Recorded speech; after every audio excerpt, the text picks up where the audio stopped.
Well, for this would be the opening government speech as a second speaker of OG.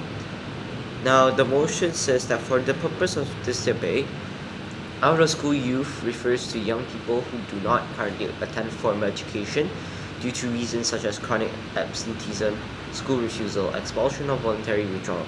Now, the motion for round two would be that this House uh, prefers out of school youth policies that support non formal education, e.g., alternative schools, homeschooling, vocational education, etc., as opposed to reintegration to formal education. Now, yes, debate starts at 11:36. Let's just skip debating time because this is just me telling you how it is. Okay, so this is my second speaker speech. I'll just start now so that I don't actually waste more time. So, Mr. Speaker, I'll start my second and my first word. Okay, so Judge, the opposition came in saying we won't ban non-formal education. We'll just make it last resort. You hear that, last resort? That's not comparison, that's cowardice. If you say it's a last resort, you're admitting your main system fails. But you're too tired and afraid to replace it. That's like saying we'll only use the lifeboats after the ship sinks. They pretend to care about our school youth, but when it matters, they shove them back into the same toxic classrooms that made them drop out in the first place. Let me be very clear here. Education should adapt to the student, not force the student to adapt to the system. We stand for freedom, inclusion, and relevance. Now, I'd like to rebuild my OG setup. Now, our burden is simple. We prove that non-formal education is more effective, human, and practical than forced reintegration. Our model funds and formalizes non-formal options, accredited online classes, vocational programs, and community hubs. We even allow credit transfers if students want to return. We work with NGOs and industries, not against the youth. The goal here is that give them education that fits their lives, not crush them into a one rigid mold. Now, I'd like to highlight this on rigid mold because look what opposition said. It's completely rogue. Now, I'd like to just give you a whole recap on our first speaker. Our first speaker said non-formal education fixes the reasons youth drop out. Poverty, bullying, mental health, family duties. Reintegration just throws them back into those same problems. Now, non-formal education, he also said this. Non-formal education is employment-orientated and relevant. These youth need skills, not grades. They need income, not lectures. And now my extension, inclusivity and accessibility. Now, why? Basically, formal schools punish poor kids for being poor, can't afford uniforms, marked absent, late because you work, scolded, can't concentrate because of trauma, labeled lazy. Now, I have two mechanisms for this.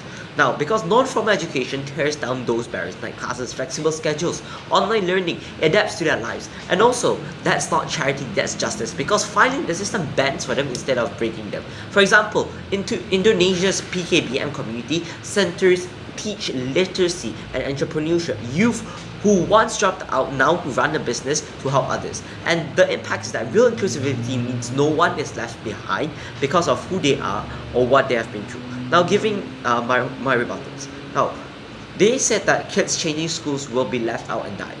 Now, first off, that's fear mongering. People don't die from switching schools. They die inside when they're stuck in schools that break them. And you know what? I know that because it happened to me. I was bullied by teachers and students and I was humiliated in class. I asked for help, no one cared. So I left. I joined a non-formal program. And look at me now. I'm standing here debating at national level or international level because I finally found an education system that respected me. That's the difference between our world and theirs. In their world, kids like me will have been left out. In our world, kids like me stand up and thrive.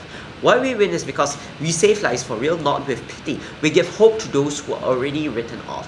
Now, they also said that we won't ban non-formal, we'll just make it last resort. That's hypocrisy dressed as empathy. If it's a last resort, it's underfunded, under-recognized, and under-respected. You can't call that support. So that's abandonment with a smile. So the University of Peking here is literally jumbling up their case. And why we win is basically really simple because our model starts by legitimizing non-formal education. We give it proper funding, proper accreditation, and proper dignity. The best case that a few kids crawl back into school, yes, we get that. Our best case is that an entire generation gets a second chance. We win on skill and morality as a whole. Now, they also said that OG's backbone is just about socializing. No, our backbone is on adaptability. Socializing is one of the parts of why non-formal education works, because safe environments keep students engaged. But even if you ignore that, our case stands on flexibility, mental health, and employability. And why we win is really simple on this clash. We have multiple mechanisms, they only got one single one. Just go back. That's not policy, that's laziness. And they also said that you never said why non-formal is bad. Wrong burden, buddy. We're defending non-formal, you are defending reintegration. That's blaming a doctor for not proving why sickness is good. Why we win is because we've proven reintegration repeats hard. You haven't proven it heals. That's game over on logic alone.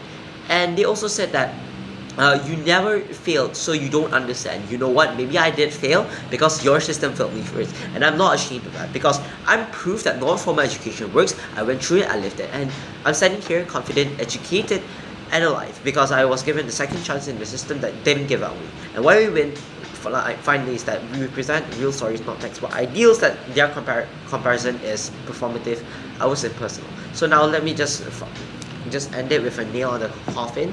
It's basically with our comparative and weighing. So we win on principle. Why? Because we fight for freedom and dignity. Their education that meets students where they are. Their fight for uniformity, forcing kids into the same system and calling it care.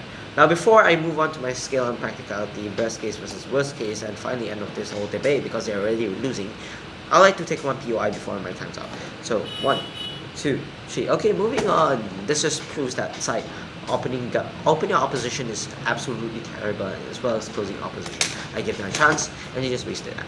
Now on skill, we win because our model skills everywhere, from rural areas to working class teens to special need learners. Their model only works for the privileged minority. And we also win on practicality. We rely on systems that already work, such as ALS in Philippines, TVET in Malaysia, PKBM in Indonesia, and Germany's dual model. They rely on the system already crumbling under pressure.